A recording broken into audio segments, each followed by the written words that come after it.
हरियाणा की हर अपडेट के लिए बेल आइकन दबाएं और सब्सक्राइब करें STV हरियाणा न्यूज। नमस्कार, राम राम। आप सब हरियाणा न्यूज देखने लाग रहे हो। मैं सोनिया सत्तानी ताप सारा का घना स्वागत करूं हमारे खास हरियाणा में बुलेटिन चौगरदा के हरियाणा में। तो चालो चौगरदा की खबर की शुरुआत करांगे जो कर आप सब ने बेरास है कि देश भर में कोरोना का कहर लगातार जारी है और विश्व की जो बड़ी ताकत से वह भी कोरोना के शामी घुटने टेकने मजबूर होने लग रही है। तो न्यू है प्रदेश में भी कोरोना के आंकड़े दिन प्रतिदिन बढ़ते जाने लग रहे हैं। आम हो या फिर हो खास, कोरोना किसी ने नहीं देखता। मंत्री भी कोरोना तक संक्रमित होने लग रहे हैं और लोग बाग भी कोरोना तक संक्रमित होने लगे। हमारे इस रिपोर्ट में देखोगे कि उत्तर प्रदेश भर में कोरोना का कहर जारी है। कितने आंकड़े सामने आए हैं।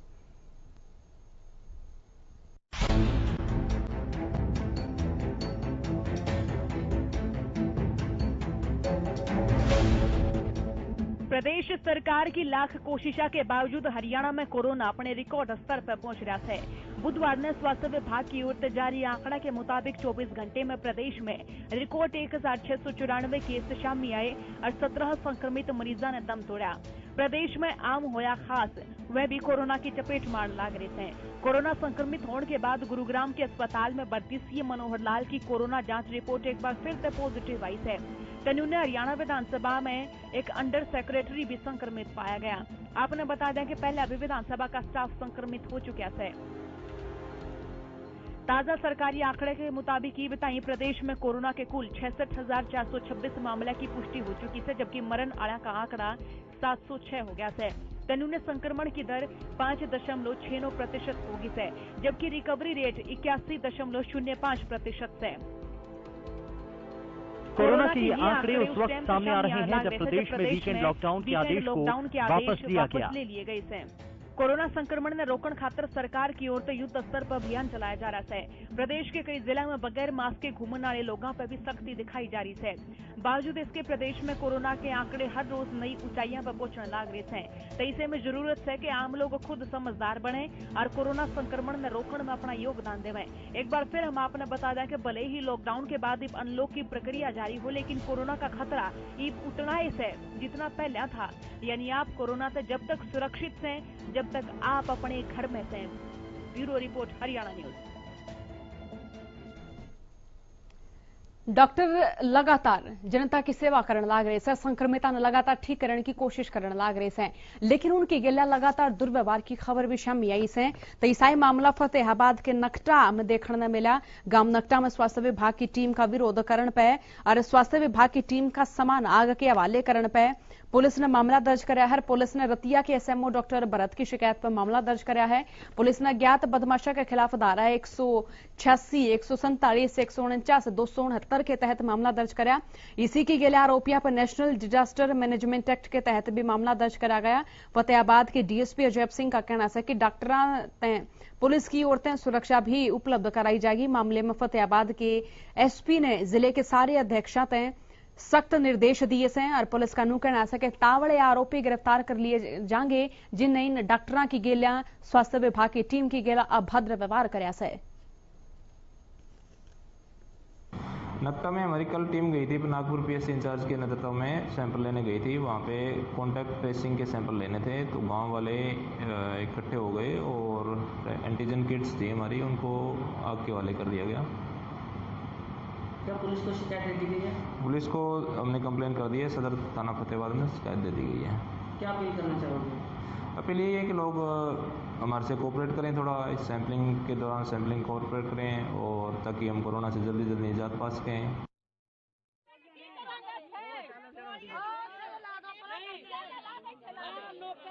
कर लिया हाँ संवाददाता साहिल की ओर। साहिल, अब केस दर्ज हो गया है जिन लोगों ने इन स्वास्थ्य विभाग की टीम गेला अभद्र व्यवहार कराया, उनके खिलाफ मामला भी दर्ज कर लिया गया है। तो की कार्रवाई बताई देखने में मिली है? ये फतेहाबाद के नक्टा गांव का पूरा का पूरा मामला है। तो देर शाम का मामला है और सरपंच जो पूरा सरपंच की जो मौत हो गई थी इस गांव के अंदर कोरोना पॉजिटिव के चलते, इसी के चलते सैंपल लेने के लिए इसी गांव में पहुंची थी। जब कहती स्वास्थ्य विभाग की टीम इस गांव में पहुंची तो गांव के लोगों ने विरोध करना शुरू कर दिया और हंगामा कर दिया। जो स्वास्थ्य विभाग का सामान था, किस्तें थी वहाँ तो उसको वहाँ जो मौके पर जो ग्रामीणों ने वहाँ जला दिया और जमकर विरोध जो ग्रामीणों ने किया। फिलहाल इस मामले में पुलिस ने गाँव के जो अज्ञात लोगों के खिलाफ मामला दर्ज किया। बहुत बहुत शुक्रिया साहिल तमाम जानकारी खातर।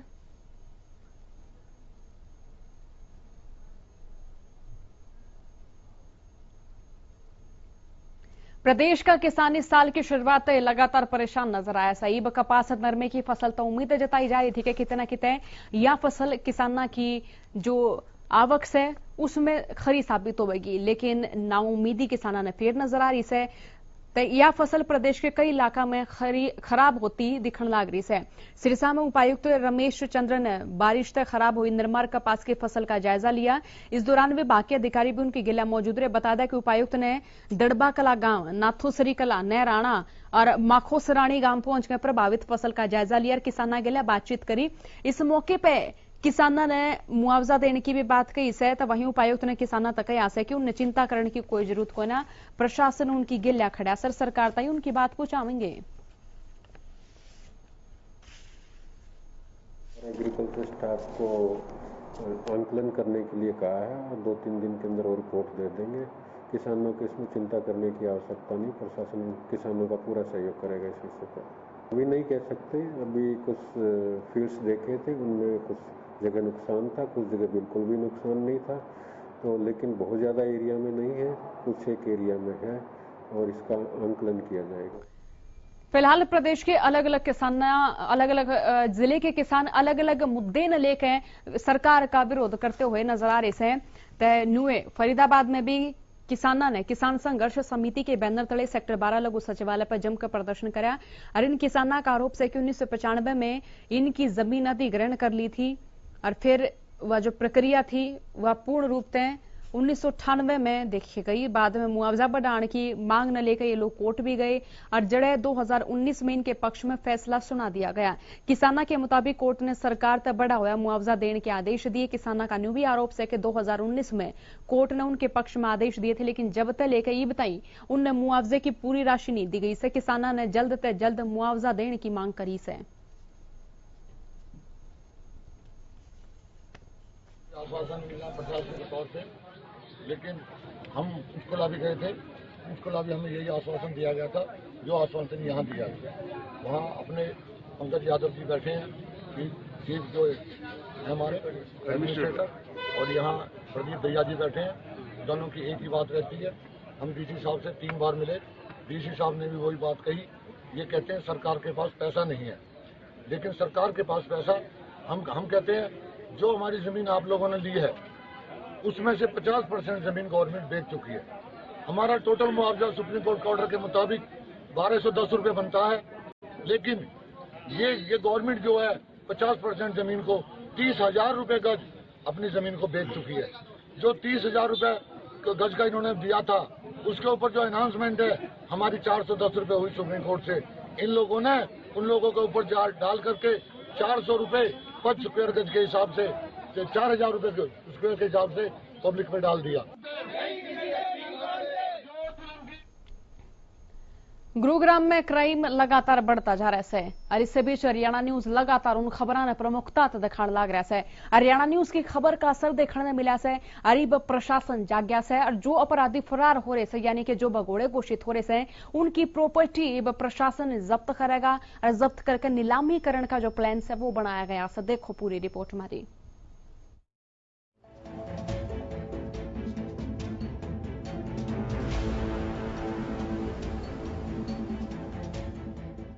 कानून के लंबे हाथों से बचते आ रहे अपराधियों की प्रॉपर्टी केस की गिलियां अटैच करी जाएगी। कुर्क यानी कि नीलामकरण के आदेश जिला पुलिस मुख्यालय द्वारा जारी करे गए हैं। आपने बता दें कि पुलिसिया डायरी में इसे भगोड़े और उद्घोषित अपराधियों की फहरिस्त लंबी होती जा रही है और इसे बदमाश गैंगस्टरों की गिरफ्तारी कितने न कितने पुलिस खातर भी चुनौती बनती जा रही है। कई ने सब मुश्किलों से निपटन खातर पुलिस मुख्यालय द्वारा इसे तमाम भगोड़े और प्रोक्लेम्ड ऑफेंडर की लिस्ट तैयार करके इनकी प्रॉपर्टी इनके खिलाफ चल रहे मामला में अटैच करके उन्हें कुर्की कर नीलामकरण जैसे आदेश जारी करे गए हैं। जितने भी भगोड़े हैं जो कानून से भागे हुए क्रिमिनल हैं जो अभी गिरफ्तारी से बचना चाह रहे हैं, उनके खिलाफ कल की मीटिंग में हमारे सीपी सर ने आदेश दिए हैं कि भाई इनकी प्रॉपर्टी को अटैच कराओ, इनका जो भी मूवेबल इमूवेबल प्रॉपर्टी है उसको अटैच करके इनकी ऑक्शन कराओ, ताकि इनको जो आर्थिक नुकसान होगा और इनकी समाज में बेइज्जती होगी तो ये कानून के दायरे में जल्दी से जल्दी। आपने बता दिया कि पहली बार नहीं से जब बदमाश और गैंगस्टरों की प्रॉपर्टी केस की गेले अटैच करके नीलाम तक करी गई हो। इससे पहले अभी 5 लाख के इनामी गैंगस्टर सूबे गुजर, जिसकी गिरफ्तारी 2017 तक पुलिस खातर चुनौती बनी हुई थी, उसकी प्रॉपर्टी भी केस की गेले अटैच कर दी गई और फिर नीलाम कर दी गई थी। हालांकि नीलामी में गैंगस्टर के खौफ के चलते किसी ने बोली नहीं लगाई, लेकिन उस बेशकीमती जमीन पे एसटीएफ ने अपनी पोस्ट बना के इसे गैंगस्टर ताई मैसेज देने का काम जरूर करा था। तो वहीं एसीपी क्राइम की मानना ते इसे इनामी बदमाश से जो पुलिस की आंखें में धूल झोंक के ने साला तफरार चल रहे हैं। ये अकेला गैंगस्टर पे लागू नहीं होता, ये जो भी अपनी गिरफ्तारी से बच रहे हैं, जो भी क्रिमिनल्स अपनी गिरफ्तारी से बचते भाग रहे हैं, ये उन सब पे लागू होता है। तो उन सब की लिस्टें तैयार की जा रही हैं। तो वहीं अब फहरिस्त में कई बदमाश इसे भी शामिल से जिनकी फोटो ताई पुलिस के दौरे मौजूद नहीं से, तो इसे में क्यों कर अरकद ताई इन बदमाशा ने पुलिस गिरफ्तार कर पावेगी, यो जरूर देखने वाली बात होगी। गुरुग्राम से हरियाणा न्यूज खातर मनोज वशिष्ठ की रिपोर्ट से। हमारे इस बुलेटिन में बता गणीय खबर से, लेकिन टाइम हो गया से एक छोटे से ब्रेक का। तावड़े वापस आवांगे, हमारी बात देखियो। हमारे खास बुलेटिन में तो चलो आगे की खबर हम बढ़ाएंगे, जो आप सब ने बेरा से कि साइबर सिटी गुरुग्राम में अपराध के आंकड़े लगातार बढ़ते जा रहे हैं। लेकिन इससे बीच गुरुग्राम में पुलिस कमिश्नर ने आपराधिक वारदात में शामिल हुए 12 लोगों के हथियार रद्द करने के आदेश जारी करे से। पूरे मामले ने लेकर डीसीपी हेडक्वार्टर का तनु कहना है कि से 12 गन लाइसेंस धारकों के खिलाफ शिकायत मिल रही थी, जिनके खिलाफ यह सख्त कार्रवाई भी अमल में लाई गई है। इसकी गेला एवेन्यू बोले कि अगर आगे भी तमाम गन लाइसेंस धारकों के खिलाफ कोई भी शिकायत सही पाई गई तो उनके खिलाफ भी इससे ढाल की कार्रवाई करने के आदेश जारी करे जाएंगे। जी, गुरुग्राम पुलिस लाइसेंसिंग अथॉरिटी के द्वारा पिछले 1 महीने में 12 लाइसेंसेस रद्द किए गए हैं। ये ज़्यादातर केसेस वो हैं जिसमें हार्ट के मुकदमे दर्ज हैं, या फिर क्राइम अगेंस्ट वुमेन के मुकदमे दर्ज हैं, या फिर डोमेस्टिक अब्यूज़ के मुकदमे दर्ज हैं।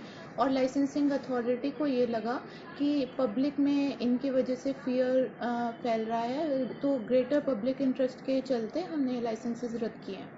सबसे पहला नियम तो यही है कि अगर आपको लाइसेंस इसी बेस पे दिया गया है कि आपको थ्रेट परसेप्शन है, आपको अपनी सेफ्टी के लिए लाइसेंस दिया गया है, लेकिन अगर आपको उसको संभाल के अपनी कस्टडी में रखना है और उसको लार्जर पब्लिक को उसको उस लाइसेंस से भय नहीं होना चाहिए, ये जरूर ध्यान में रखना है। कोरोना महामारी आई, मंदी लेकर आई, तो इस मंदी का असर हर वर्ग पे पड़न लाग रहा है। खास तौर पे अगर हम बैंड बाजा बजाने वाले लोगों की बात करा तो इनका रोजगार भी कति जांदा होया नजर आने लाग रहा है। तो इबनू भी बता दें कि कोई भी सामाजिक, पारिवारिक, राजनीतिक, धार्मिक कार्यक्रम हो, इसमें मुख्य भूमिका निभाया कर दे। लेकिन लॉकडाउन में लगी पाबंदियों के कारण पिछले 6 महीने तक ये बैंड बाजा बजाने वाले लोग किसी भी कार्यक्रम में शामिल नहीं हो पाए, लोगों का मनोरंजन नहीं कर पाए, जिसके चलते ये अपनी रोजमर्रा की जरूरत ने पूरा नहीं कर पा रही है। बैंड संचालक की मानना था पिछले 6 महीने तक फ्री से कोई काम नहीं करने लग रहे से ठाली बैठे हैं, जिससे उनका व्यवसाय लगातार चौपट होता जा रहा है, बेरोजगारी बढ़ती जा रही है। त्योहारी सीजन में तो उनकी भरपूर कमाई होया करती, लेकिन कोरोना ने सब कुछ चौपट कर दिया। तीज त्योहार, जन्माष्टमी, जितने भी त्योहार आए सब न्यू खाली गए। जी बस आप देख ही रहे हैं, बहुत बुरा हाल है जी। ये पीछे अपना सब शोभा यात्रा जितनी होती थी हमारी, गणेश की, जन्माष्टमी की, और अपना ये बावन भगवान का, इसमें कमाइयाँ होती थी, कारीगर लोग आते थे जी, दिल लगता था इन भगवान के काम में। और अगस्त देती है ना, आगे तुम्हारा आगे कारीगर परेशान कर रहे हैं, खर्चा दो जी, हम कहाँ से आया। मैंने कहा भाई तुम अपना दिहाड़ियाँ करते तो हमें तुम्हारे जैसे हैं, अब हम क्या करें, कहाँ से दें। क्या थी 6 महीने पहले बैठे, बच्चे तंगी और बोझा, खर्चे वगैरह बेजोरा की काम है नहीं। कारीगर भी कारीगर सब घर बैठे बेचारे, त्योहारों का सीजन है, इन दिनों में तो अच्छा काम होता था। अभी कुछ भी नहीं, लॉकडाउन से करके बीमारी करके सब कुछ ठप। कोरोना काल में कई घोटाले हुए, लेकिन सबसे बड़ा घोटाला अनाज का, राशन का। वो हम आज आपने हमारी खबर के मार्फत बताने लग रहे कि सोहना कोरोना काल के दौरान अधिकारियों की ओर से गरीब लोगों तक सामान वितरित करने के नाम पे लाखों रुपये के फर्जी बिल बनाकर सरकारी धन ने हड़प जाने का एक मामला सामने आया। मामले का खुलासा एक आरटीआई द्वारा मांगी गई रिपोर्ट के दौरान हुआ। बता दें कि मामला सोहना के एसडीएम ऑफिस का है, जिसे सोहना के एक युवक ने आरटीआई लगाकर मांग करी थी कि एसडीएम ऑफिस ने सरकार की ओर से कितनी राशि भेजी गई सर, कितनी राशि कड़ा खर्च करी गई है। जवाब में एसडीएम ऑफिस की ओर से करीब 10 लाख रुपये खर्च करे जाने की बात कही गई, लेकिन बिल तो बाकी है। इसका हवाला देते हुए आरटीआई का जवाब देते हुए जानकारी मुहैया कराई गई। सोहना एसडीएम ऑफिस की ओर से गुरुग्राम डीसी ऑफिस, फरूखनगर और सोहना बीडीपी ऑफिस के बिल भी पास करे गए। बिलों पे जनता कर्फ्यू लगाने से पहले की भी तारीख से, तो वहीं कुछ बिलों पे किस्से का नाम कौन है। इतना ही नहीं, ज्यादातर बिलों पे तो जीएसटी और टिन नंबर भी नहीं है। हैरान करने वाली बात न्यूज है, परचून की दुकान के लत्ते, कंबल, चप्पल के अलावा कुछ हिस्सा सामान खरीदने के भी बिल बनवाए गए हैं, जो सामान परचून की दुकान पर उपलब्ध कौन होता।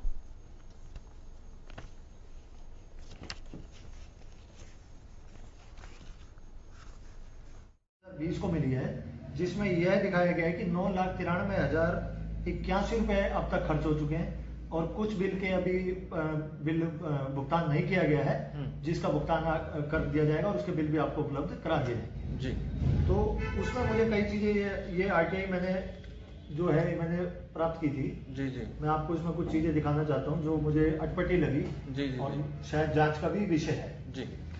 इसमें सबसे पहली बात तो यह कि एक बिल है जो कि एसडीएम ऑफिस गुड़गांव के नाम कटा हुआ है, गुड़गांव से जी, जो कि फ्लैक्स बैनर्स वगैरह लगाए गए हैं, जिसका पेमेंट भी हम सोना एसडीएम ऑफिस से की गई है जी, जो कि मुझे लगता है कि शायद ये पेमेंट वहीं से होनी चाहिए थी, यहां से नहीं। तो प्रदेश में 2 महीने तक पीटीआई टीचर जो बर्खास्त करे गए, सरकार तक अपनी नौकरी बहाली की मांग करने लाग रहे हैं और विरोध प्रदर्शन करने लाग रहे हैं। तो इससे बीच करनाल के जिला सचिवालय में पीटीआई टीचर ने प्रदर्शन करा और सरकार के खिलाफ नारेबाजी करी। बर्खास्त हुए पीटीआई टीचर्स की मांग है कि 23 अगस्त ने जो पीटीआई की परीक्षा हुई है वह रद्द होनी चाहिए। जाता हिसार में उसकी उत्तर कुंजी पहले बार आ गई। पीटीआई टीचर्स ने कहा कि सरकार ने चाहिए कि वह परीक्षा रद्द हो और इससे लेकर पीटीआई टीचर्स ने प्रशासनिक अधिकारी राज्यपाल के नाम ज्ञापन सौंपया और उनका न्यू कहना है कि 3 सितंबर ने पूरे प्रदेश में धरना प्रदर्शन करेंगे और सरकार के खिलाफ नारेबाजी भी करी जाएगी। बता दें कि बर्खास्त पीटीआई टीचर लगातार अपनी नौकरी बहाली न लेकर अड़ रहे हैं। को रद्द करवाने के लिए राज्यपाल के महोदय जी के नाम ज्ञापन दिया हुआ है कि इसको पेपर को रद्द किया जाए और जो 1983 1 जून से रिलीव हो चुके हैं उनको बहाल किया जाए पुनः। और अगर नहीं करती सरकार, हमें पुनः बहाल नहीं करती और पेपर भी रद्द नहीं करती, तो हम 3 तारीख कल डीएससी पंचकुला के अंदर उसका घेराव करेंगे, वहाँ विरोध प्रदर्शन करेंगे। पीटीआई जो है जिनकी भर्ती रद्द की गई थी उनकी तरफ से दिया गया है, वो माननीय राज्यपाल महोदय तक अपनी बात पहुंचाना चाहते हैं कि हिसार, उनकी शिकायत है कि हिसार में पेपर लीक हुआ था, तो इस पेपर को रद्द किया जाए। एवं उनकी ये मांग हम राज्यपाल महोदय तक जल्द से जल्द प्रेषित कर दी जाए। तैयब बुलेटिन में इतनी खबर है, लेकिन खबर का सिलसिला जारी रहेगा। देखते रहिए थारा अपना चैनल हरियाणा न्यूज। राम राम।